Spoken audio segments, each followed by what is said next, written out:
উম্মত তুমি জানো না আমি যে তায়েফের পাথরের আঘাতে পুরা পিঠ চালনির মতো জাজরা বানায় ফেলছে আমার? শোনো নাই তুমি? আমারে যে উহুদের ময়দানে দান দান শহীদ করে রক্তাক্ত করছে, তুমি শোনো নাই?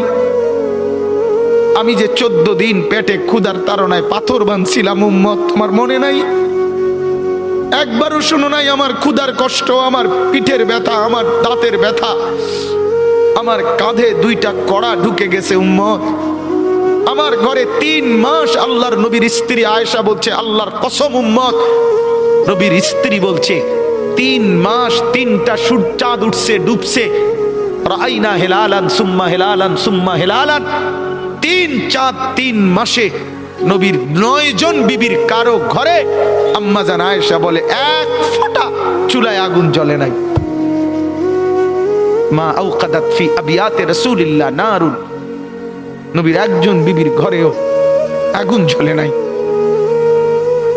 আল্লাহ নবীর স্ত্রী আয়েশা একদিন বলছিল নবীকে, পিঠে হাত বুলাইয়া, ইয়া রাসূলুল্লাহ, স্বামী আপনার পিঠ ছিদ্র ছিদ্র কেন? পুরা পিঠ চালনির মতো ছিদ্র ছিদ্র কেন? আপনার কি ছোটবেলায় বসন্ত রোগ হয়েছিল, গোটা হয়েছিল? আল্লাহর নবী চোখের পানি ফেলে বলছে, আয়েশা তুমি জানো না আমার এই পবিত্র দেহে তো কোনোদিন মশাও বসে না, মাছিও বসে না, পোকা বসবে কেমনে? আমার পবিত্র দেহে তো হাঁটলে মেশকের গ্রান বের হয়, আমার পেশাব পায়খানাও তো কোনোদিন জমিনের উপরে 1 সেকেন্ড থাকে না, মাটি ফাঁক করে ভেতরে নিয়ে যায়, সেই আমার গায়ে গোটা হবে কেন? আয়েশা, এগুলো আমার তায়েফের পাথরের আঘাতের রক্তের দাগ।